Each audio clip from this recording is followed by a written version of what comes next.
Welcome to the first in the series of videos that will talk about how to use the Spatial Historian. We'll go over some of the basics about it, some of the functionality of the main windows and so forth. But to start off in this first clip, I'm just going to walk through the installation process. First thing you have to do is get access to or get hold of a copy of the Spatial Historian MSI file. This is the installation file. It can be delivered to you in a variety of ways, but we'll assume at this point that you have it on your desktop.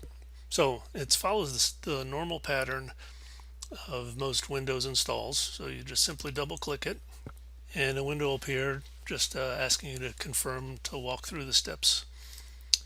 Clicking next, you get a prompt to ask where to locate it, where to store the file. We'll just take the default here. Now, one thing to look at here is whether you want everyone to access it or just me. Basically, if everyone is checked, then on a shared machine, the Spatial Historian icon will be on the desktop for everybody. If it's your own personal machine and nobody else will be using it, then you can just pick just me. But in this case, I'll pick everyone. Click next and just next one more time.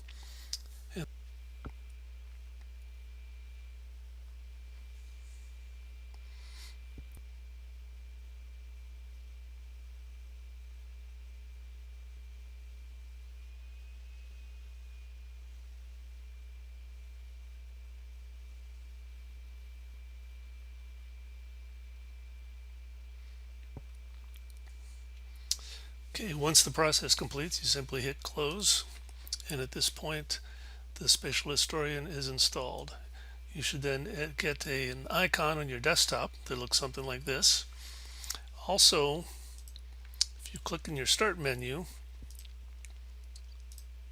you should see a new section for the Spatial Historian, and in there you can start the program clicking Spatial Historian. You also have an option in here to uninstall the software. So once you're set, you simply double click the Spatial Historian icon and you'll be presented with the login screen, and you can continue with the program, and we'll discuss some of the details about that and how that all works in the next video.